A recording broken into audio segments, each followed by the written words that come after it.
નમસ્કાર દર્શક મિત્રો, હું છું એડવોકેટ સોનલ બારિયા. આપ સર્વનું સ્વાગત છે મારી ચેનલ લીગલ ભવ્ય જ્ઞાનમાં. દર્શક મિત્રો, સુપ્રીમ કોર્ટે એક ચુકાદો આપ્યો છે અને તેની અંદર જણાવ્યું છે કે હવે રેવન્યુ રેકોર્ડની અંદર જો વારસાઈ થઈ ગઈ હશે તેમ છતાં પણ જેણે વિલ બનાવી હશે એટલે કે વસિયતનામું બનાવ્યું હશે તો એ વસિયતનામાના આધારે રેવન્યુ રેકોર્ડની અંદર દર્શક મિત્રો ફેરફાર થઈ શકશે. તો ચાલો દર્શક મિત્રો, આજે આપણે આના વિશે સંપૂર્ણ માહિતી મેળવીએ. તો દર્શક મિત્રો, ધારો કે કોઈ વ્યક્તિને 7 બારની જમીન છે અને તેની અંદર કોઈ એમના જે પણ પારિવારિક સભ્યો હોય તેમની વારસાઈ દ્વારા એની અંદર નામ દાખલ થઈ ગયા છે, પણ જે 7 બારની અંદર જે વ્યક્તિ નામ ધરાવે છે એ વ્યક્તિને જે અંદર અરજદારો છે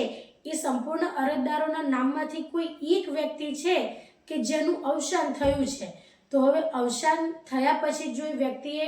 પહેલેથી જ વિલ બનાવેલી હોય તો સ્વાભાવિક છે કે જે વારસાઈ અગાઉથી થઈ ગઈ છે બીજા સભ્યોની તે જ મુજબ જે વ્યક્તિએ વિલ બનાવેલી છે એટલે કે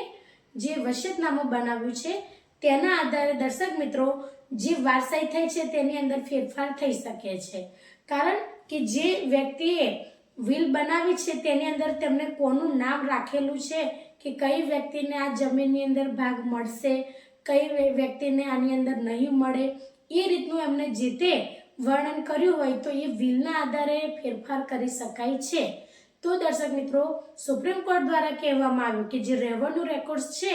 તેની અંદર જો વસિયતનામાની અંદર જે વ્યક્તિઓના એમના જે પણ ઉત્તરાધિકારીઓ હોય એમના નામ હોય તો એ જે વ્યક્તિઓના નામ 7 બારની અંદર દાખલ થાય. કારણ કે વસિયતનામું હોય તો વસિયતના આધારે દર્શક મિત્રો જે તે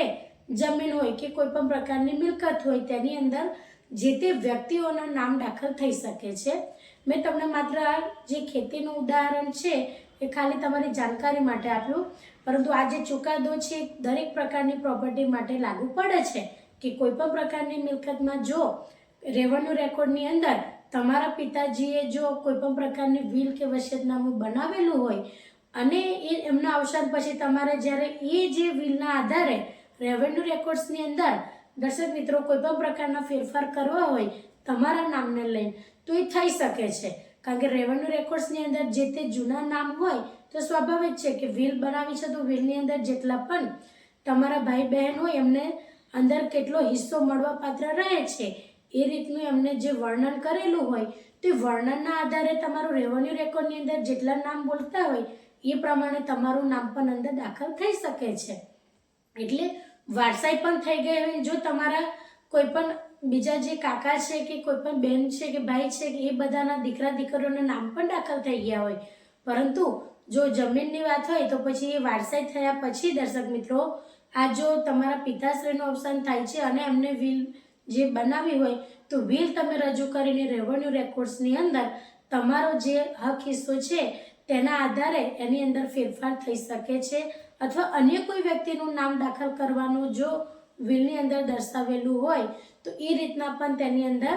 જે પણ રેવન્યુ રેકોર્ડ્સ છે એ પ્રમાણે તમારા જે પિતાજીની મિલકત છે તે પ્રમાણે જો એની અંદર હિસ્સા દર્શાવેલા હોય તો પણ એ હિસ્સા વાઇઝ ફેરફાર કરી શકાય છે. એટલે સુપ્રીમ કોર્ટનો આ ખૂબ જ એક સારો એવો ચુકાદો છે કે જેના આધારે દર્શક મિત્રો તમે તમારા પિતાશ્રી દ્વારા જે વિલ બનાવવામાં આવી હોય કે વસિયતનામું આપણે કહી શકીએ